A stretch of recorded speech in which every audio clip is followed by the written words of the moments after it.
नमस्कार, जोहार, मैं संजय और आप देख रहे हैं न्यूज झारखंड। चलिए जानते हैं सुबह से लेकर शाम तक की तमाम बड़ी खबरों को।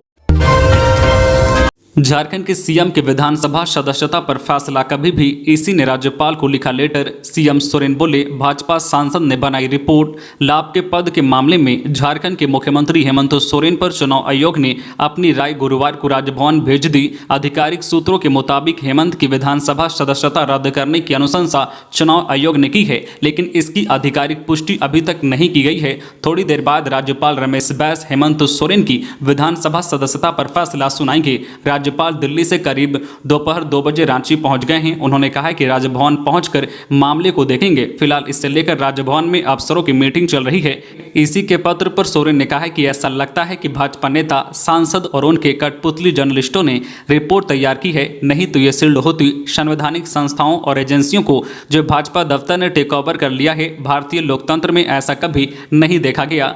राज्य में अगले 48 घंटे में राजनीतिक उथल पुथल होने का अंदाजा लगाया जा रहा है। चुनाव आयोग के इस फैसले का असर राज्य सरकार पर पड़ना तय माना जा रहा है। सत्ताधारी यूपीए सभी विकल्पों पर विचार कर उस आधार पर स्ट्रेटेजी बना रही है। यूपीए खेमे में हेमंत के साथ और हेमंत के सीएम नहीं रहने की स्थितियों को लेकर तैयारी की जा रही है। अगर हेमंत सोरेन की सदस्यता रद्द होती है तो उन्हें इस्तीफा देकर फिर से मुख्यमंत्री पद की शपथ लेनी होगी। इसके बाद 6 महीने के अंदर उन्हें दोबारा विधानसभा चुनाव जीतना होगा। अगर चुनाव लड़ने के लिए उन्हें अयोग्य घोषित किया जाता है तो उन्हें मुख्यमंत्री पद से इस्तीफा देना होगा। ऐसे में वे परिवार या पार्टी से किसी को कमान सौंप सकते हैं। 5 लाख और लोगों का बनेगा हरा राशन कार्ड।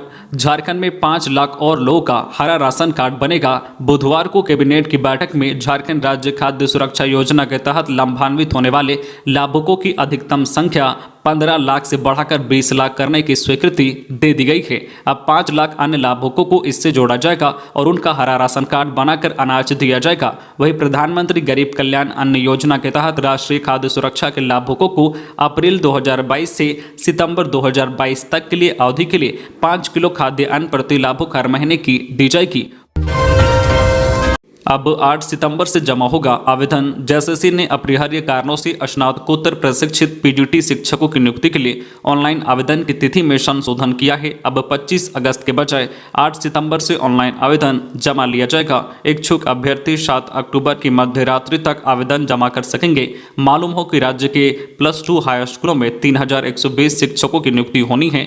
आयोग की परीक्षा नियंत्रक द्वारा जारी सूचना के मुताबिक 9 अक्टूबर की मध्य रात्रि तक परीक्षा शुल्क का भुगतान किया जा सकेगा। फोटो व हस्ताक्षर अपलोड कर आवेदन पत्र का प्रिंट आउट लेने के लिए 11 अक्टूबर तक का समय दिया गया है। आंगनबाड़ी सेविकाओं को 9,500 रुपये मानदेय। मुख्यमंत्री हेमंत सोरेन ने कहा है कि आंगनबाड़ी सेविका और सहायिकाओं के लिए आज तक राज्य में नियमावली नहीं बनी थी। इनकी मांगों के अनुरूप नई नियमावली के तहत अब आंगनबाड़ी सेविकाओं को 9,500 रुपये और आंगनबाड़ी सेविकाओं को 4,750 रुपये प्रतिमाह मानदेय मिलेगा। नई नियमावली के तहत अब आंगनबाड़ी सेविकाओं के प्रतिमाह मानदेय राशि में केंद्र सरकार की ओर से क्रमशः 2,700 रुपये एवं राज्य सरकार की ओर से क्रमशः 6,800 रुपये की साझेदारी रहेगी। इसी प्रकार आंगनबाड़ी सेविकाओं को केंद्र सरकार की ओर से क्रमशः 1,350 रुपये एवं राज्य सरकार की ओर से क्रमशः 3,400 रुपये की साझेदारी का प्रावधान किया जा रहा है। ये जानकारी मुख्यमंत्री ने उनसे भेंट करने मंत्रालय पहुंचे झारखंड राज्य आंगनबाड़ी सेविका सहायिका संघ के एक शिष्टमंडल को दी है। मुख्यमंत्री ने कहा है कि नई नियमावली के तहत राज्य सरकार सभी आंगनबाड़ी कर्मियों का भविष्य निधि खाता खोलते हुए मानदेय का 6% राशि अलग से जमा कराएगी। उन्होंने कहा कि अब आंगनबाड़ी कर्मियों को भी अनुकंपा का लाभ दिए जाने का प्रावधान किया जा रहा है। खबरों में आगे बढ़ने से पहले आपसे रिक्वेस्ट है कि अगर आप चैनल को सब्सक्राइब नहीं किए हैं तो प्लीज चैनल को सब्सक्राइब करके बेल आइकन प्रेस कर दे, जिससे आपको झारखंड की हर छोटी बड़ी खबर का अपडेट आप तक पहुंचता रहे। चलिए बढ़ते हैं खबरों की ओर। 15 घंटे की ईडी रेड के बाद प्रेम प्रकाश गिरफ्तार। तिजोरी से मिली थी 2 AK-47। प्रेम के 11 ठिकानों पर हुई थी छापेमारी। सत्ता के गलियारे में पकड़ रखने वाले प्रेम प्रकाश को ईडी ने बुधवार देर रात गिरफ्तार कर लिया है। गिरफ्तारी से पहले उसके रांची वाले घर के अलावा अलग अलग 11 से अधिक ठिकानों पर ईडी ने छापेमारी की है। ये छापेमारी देर रात तक चली। हरमू स्थित उसके घर की तिजोरी से एजेंसी ने 2 AK-47 राइफल मिली थी। साथ ही 60 गोलियां भी बरामद की गई थी। ईडी ने इससे पहले पहले भी पूछताछ के लिए उसे उठाया था और फिर छोड़ दिया था। सत्ता के गलियारे में पीपी के नाम से फेमस प्रेम प्रकाश कई नौकरशाह से नजदीकी संबंध बताए जाते हैं, जिसके बल पर वह काफी सक्रिय रहता है। इतना ही नहीं, राज्य में हुई अवैध माइनिंग के तार भी उससे जुड़े माने जाते हैं। ईडी सूत्रों की माने तो उसके कनेक्शन का राज्य सीएम के विधायक प्रतिनिधि पंकज मिश्रा से पूछताछ के दौरान खुला था। बता दें कि झारखंड के खनन घोटाले में बुधवार को 16 ठिकानों पर ईडी ने छापा मारा था। इसमें प्रेम के 11 ठिकानों पर रेड मारी गई थी। रांची के अरगोड़ा थाना प्रभारी विनोद कुमार का दावा है कि प्रेम प्रकाश के घर से मिली 2 AK-47 और कारतूस जिला पुलिस के जवानों के हैं। बुधवार रात 2 पुलिसकर्मियों को सस्पेंड कर दिया गया। झारखंड में ईडी की कार्रवाई पर बीजेपी का जेएमएम और कांग्रेस पर निशाना। आखिर कैसे 2 AK-47 बरामद हो रहा है? झारखंड में ईडी की कार्रवाई हो रही है। अन्य राज्यों में लगातार की जा रही छापेमारी को लेकर केंद्र सरकार पर विपक्षियों के द्वारा तीखे हमले किए जा रहे हैं। इसी तीखे हमले पर भाजपा के चंदन कियारी विधायक शाह, झारखंड सरकार के पूर्व मंत्री अमर कुमार बावरी ने कांग्रेस और झामुमो पर निशाना साधा है। बीजेपी विधायक अमर बावरी का कहना है कि अगर इन लोगों ने भ्रष्टाचार नहीं किया है तो ईडी के हाथों इतनी बड़ी संपत्ति का खुलासा कैसे हो रहा है? कैसे 2 AK-47 बरामद हो रहे हैं? सत्ता में रहकर भ्रष्टाचार करने वालों के पापों का परिणाम तो मिलना तय है। अगर ईडी के हाथ अवैध संपत्ति, भारी मात्रा में नकदी और अवैध हथियार बरामद नहीं होंगे तो कहीं ना कहीं ईडी को भी मानहानि जैसे मुकदमे का सामना करना पड़ेगा। लेकिन अब तक ऐसा देखने को नहीं मिल रहा है।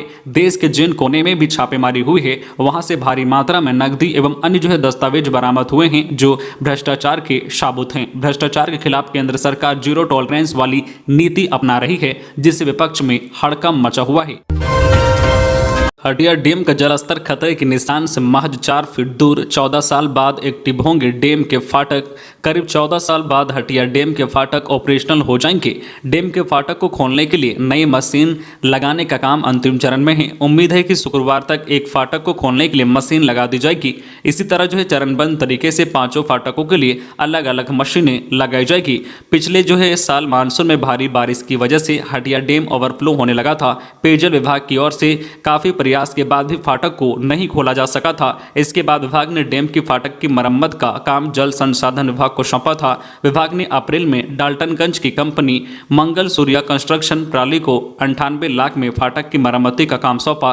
कंपनी को यह काम 1 साल में पूरा करने का लक्ष्य दिया गया है। स्कूली छात्रों की छात्रवृत्ति 3 गुना तक बढ़ी। अनुसूचित जनजाति, अनुसूचित जाति व पिछड़ा वर्ग के 1ली से 10वीं तक पढ़ने वाले छात्र छात्राओं की छात्रवृत्ति बढ़ा दी गई है। छात्रवृत्ति में 50% से लेकर 3 गुना तक वृद्धि की गई है। 1ली से 4वीं के बच्चों की छात्रवृत्ति 500 रुपये से बढ़ाकर 1500 रुपये की गई है। वहीं 5वीं 6ठी का 1000 से 1500 रुपये, 7वीं 8वीं की 1500 से बढ़ाकर 2500 रुपये और 9वीं 10वीं के छात्र छात्राओं की छात्रवृत्ति 2250 से बढ़ाकर 4500 रुपये की गई है। वहीं पोस्ट मैट्रिक छात्रवृत्ति के लिए भी नियमावली गठित की गई है। बुधवार को हुई कैबिनेट की बैठक में इसे मंजूरी दी गई है। कैबिनेट की बैठक में झारखंड पुलिस कर्मियों को 1 महीने के मूल वेतन के अनुसार क्षतिपूर्ति अवकाश देने का निर्णय लिया गया है। इसका लाभ सिपाही, हवलदार, सहायक अवर निरीक्षक और निरीक्षकों को मिलेगा।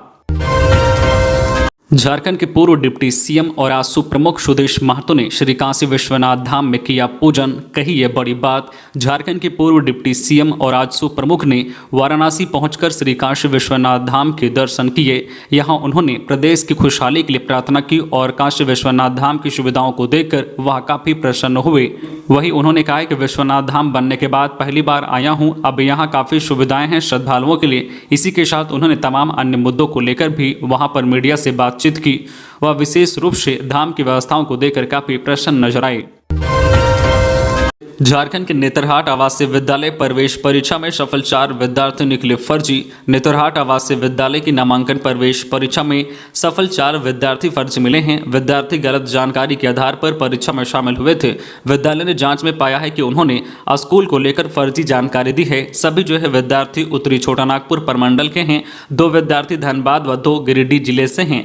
विद्यालय ने परीक्षा में सफल सभी विद्यार्थियों के प्रमाण पत्रों का सत्यापन कराया है। विद्यालय द्वारा संबंधित जिलों को सभी कागजात भेजे गए थे। विद्यार्थी जिस स्कूल में फिलहाल पढ़ रहे थे उसका भी सत्यापन करने को कहा गया था। जिला द्वारा विद्यालय को दी गई जानकारी के अनुसार धनबाद के 4 विद्यार्थी ने जिस विद्यालय से पढ़ाई की जानकारी दी थी वह गलत मिली। विद्यार्थियों ने जो नया प्राथमिक विद्यालय हलकट्टा पूर्वी टुंडी से पढ़ाई करने की बात कही थी। उक्त विद्यालय ने कहा है कि चारों विद्यार्थियों ने उनके यहां से पढ़ाई नहीं की है। विद्यालय में नामांकन के लिए 100 विद्यार्थियों का चयन हुआ था। इनमें से 4 विद्यार्थी मेडिकल जांच में शामिल नहीं हुए, जबकि 4 की उम्र मेडिकल बोर्ड द्वारा तय सीमा से अधिक बताई गई। वही 4 विद्यार्थियों द्वारा दी गई जानकारी जांच में फर्जी मिली है। ऐसे में कुल 12 विद्यार्थियों का नामांकन नहीं होगा। इसकी जगह अब नए विद्यार्थियों का चयन होगा। 6 नए कॉलेजों के लिए 174 पदों का सृजन। रांची विश्वविद्यालय और BBMKU के 3 कॉलेजों में 174 पदों का सृजन किया गया है। रांची विश्वविद्यालय के डिग्री कॉलेज खिजरी, सिल्ली व कोलेबिरा और विनोद बिहारी महतो कोयलांचल विश्वविद्यालय के डिग्री कॉलेज टुंडी, गोमिया व धनबाद में प्राचार्य समेत सहायक प्राध्यापक के पदों का सृजन किया गया है। हर कॉलेज में 29 पद सृजित किए गए हैं। इनमें प्राचार्य के 1 पद, सहायक प्राध्यापक के 17, उच्च वर्गीय लिपिक के 1, सहायक पुस्तकालय अध्यक्ष के 1, निम्न वर्गीय लिपिक के 3 पद सृजित किए गए।